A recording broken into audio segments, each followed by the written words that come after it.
Hey y'all, welcome back to Roads Less Traveled. Today I'm going to be reviewing this new Tasco Invader Trail Camera. Alright y'all, so if you watched a lot of my SD card budget trail camera type videos, you know that the Walmart Tasco trail camera is the one that I've really used to compare a lot of those budget cameras to. It's a very affordable trail camera.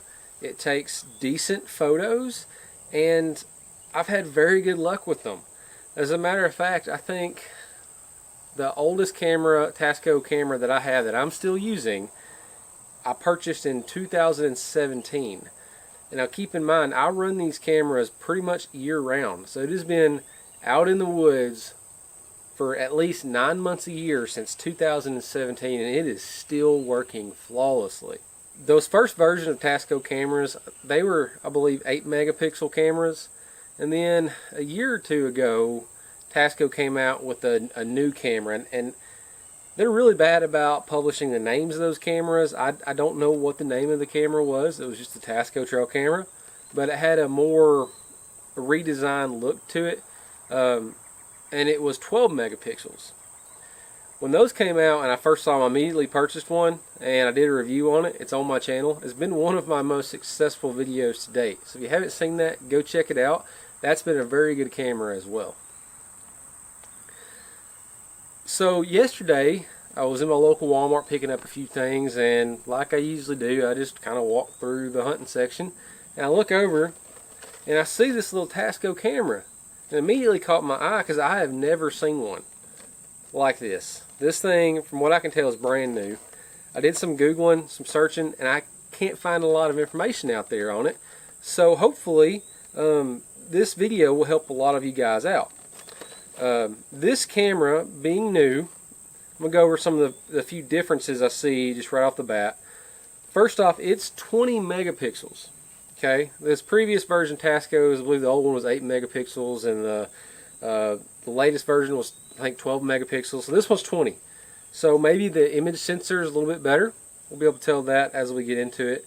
It only requires 4 AA batteries instead of 8. So I don't know. That's kind of interesting.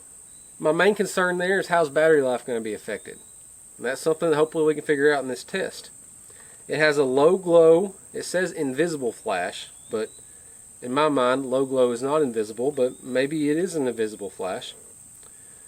It takes 1080p video, which is much better than any of the previous versions of this camera. I think the maybe 720 was the best that they did, and none of those cameras took audio, so it'll be interesting to see if this camera is going to acquire audio. It says it has a 70-foot detection range, and it claims to have 6-month battery life. I'm a little bit skeptical on that with the 4 AA batteries, but I guess it's all relative. It's going to depend on how many pictures you're getting, if it's on photo mode or video mode. Do you have it sit out over a bait pile? So a lot of those factors are going to determine what your battery life is. Some of the other features it talks about on the back of the box here, it says it has quick and easy setup. It's 20 megapixels. 1080p video, our low glow flash, and I mean pretty much everything else is pretty standard. Let's go ahead, let's unbox this thing, let's see what we get and what's in the box.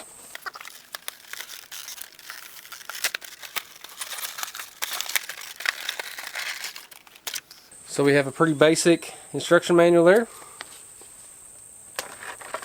We have a strap, and now this strap is the exact same style as the other Tascos, if you're familiar with them.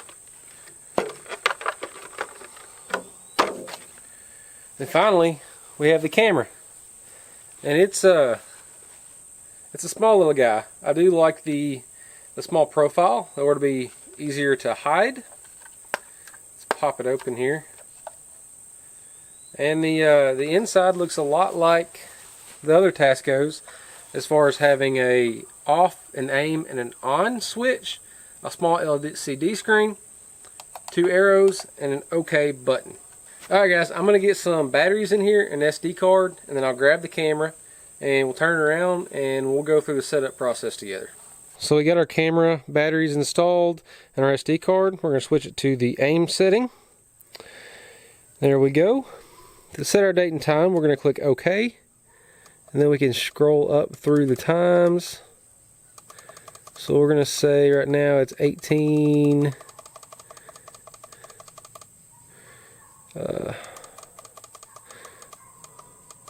30.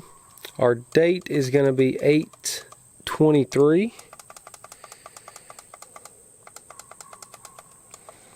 Okay, 2024. Right now we're on photo mode, taking one photo. Let's go to, and it does photo burst 3 mode and video. So let's go to photo 3 at first with a 30-second interval in between. This is an ID if you have multiple cameras. I'll just leave that as one. Default settings, no, and we're going to go ahead and format our SD card. And there we go. Alright, there you go. That was pretty painless and simple to set up. And I gotta admit, it's pretty refreshing. Some of these reviews I've been doing on cameras lately, man, there's so many settings, and some of these cameras are getting so sophisticated and complicated. It's really nice just to have a camera that you can turn on, set the date, set the time, you know, set 1 photo or 3 photo burst or video, turn it on, and let it go. It's pretty nice. Only thing left to do is I'm going to get this thing out in the woods. We'll start out on photo mode. I'll leave it for a week or so, and then we'll go to video mode. Okay guys, we have our new Tasco Invader Trail Camera set up on the tree. I'm going to go ahead and just throw some corn out here in front of it, and then we're going to turn it on and see what happens. I plan on leaving it probably on photo mode for the first week or so. I'll come back out here and put it on video mode, and we'll see what kind of pictures and videos we get off of it. Alright y'all, so this camera's been out for a week on video mode. We're going to go ahead and I'm going to pull the SD card, take it inside, and see what we've been getting on the camera.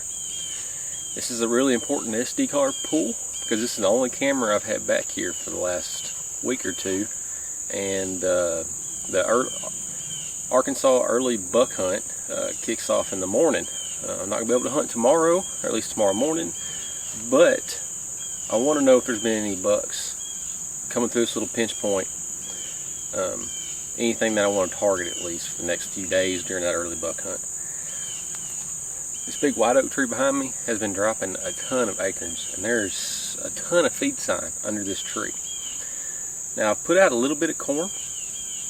I'm going to go ahead and put some more out, but there's so much feed sign under this white oak tree. I'm expecting to have deer coming not only for the corn but also for white oak acorns. So anyways, I'm going to pull this card. We'll throw some pictures and videos up right after this, and then we'll come back and give some final thoughts and impressions.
Alright y'all, well, there you have it. You've seen the pictures, the videos, you've seen the unboxing. What do y'all think? I'll tell you what I think. We'll kind of break this up into some pros and cons. We'll start with cons first, because why not? Now some of this stuff's going to seem a little nitpicky. You know, it is a $30 camera. Of course, there's going to be some cons. And I've been called out in the past for nitpicking cheap cameras. But the thing is you gotta call it like it is. You know, I mean, some cons are to be expected. The first con that I noticed is it seems like the photos, the lens on this camera has a kind of a narrow field of view, FOV. It just doesn't cover as wide of an area as some other cameras. Not really a big deal, something to be aware of.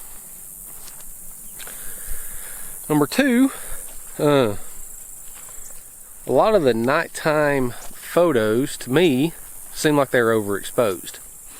What I mean by that is they were just whited out. You know, some of that could be because of the range, the distance to the target, the deer, the ground was kind of close, so that our flash was kind of whiting everything out, but they were a little overexposed. Interestingly, however, the videos weren't. The videos were fine. It was just the photos that had that overexposure problem. The next con, and this one's probably pretty obvious, that's battery life. That's simply because this camera only uses 4 AA batteries. So as a general rule of thumb, it's not going to last as long as a camera that uses 8 or 12. You kind of get what you pay for. You know, I mean, I list it as a con, but I mean, it's really not that big of a deal, especially if you're somewhere close where you can change batteries out occasionally, you know, a couple times a season. Where it is a big deal is if you're planning on letting this camera soak for months on end. You know, in that instance, you may run out of power sooner than you would like. And finally, my last con, and again, nitpicking, this one was expected. There's no audio in the videos. Okay, none of the other Tasco cameras have audio in the video either. I wasn't expecting it, but we've got to bring it up. That's really it for the cons, and you know, none of those are that big of a deal for me. It's a $30 camera. So let's jump into the pros. And the first and the most obvious is the value. This camera is a great value. I mean, for 30 bucks to get, you know, pictures and videos like what you've seen, I mean, it seems like the camera did a great job overall.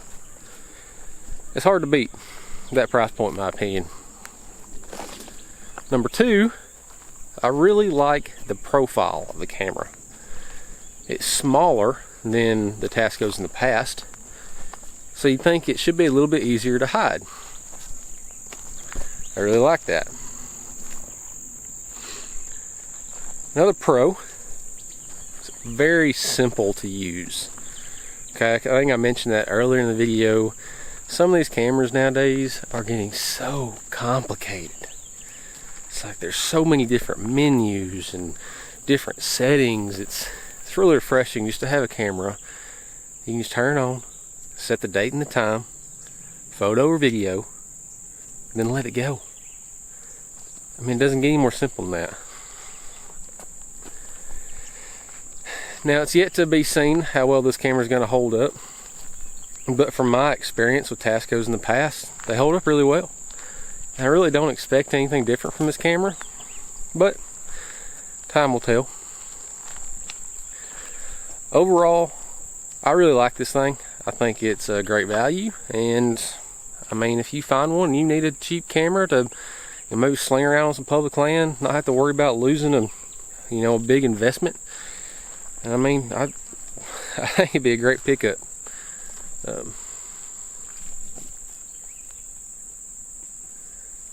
I just ran a deer off. I was walking back here to put the SD card back in that camera. Just ran a little fawn off. Anyways, guys, that's going to do it for this one. I appreciate you watching. I hope you all have a blessed day. Deer season's right around the corner. Y'all get out, do some scouting, shoot your bow, shoot your gun, whatever. Get prepared. And as always, remember, take the roads less traveled.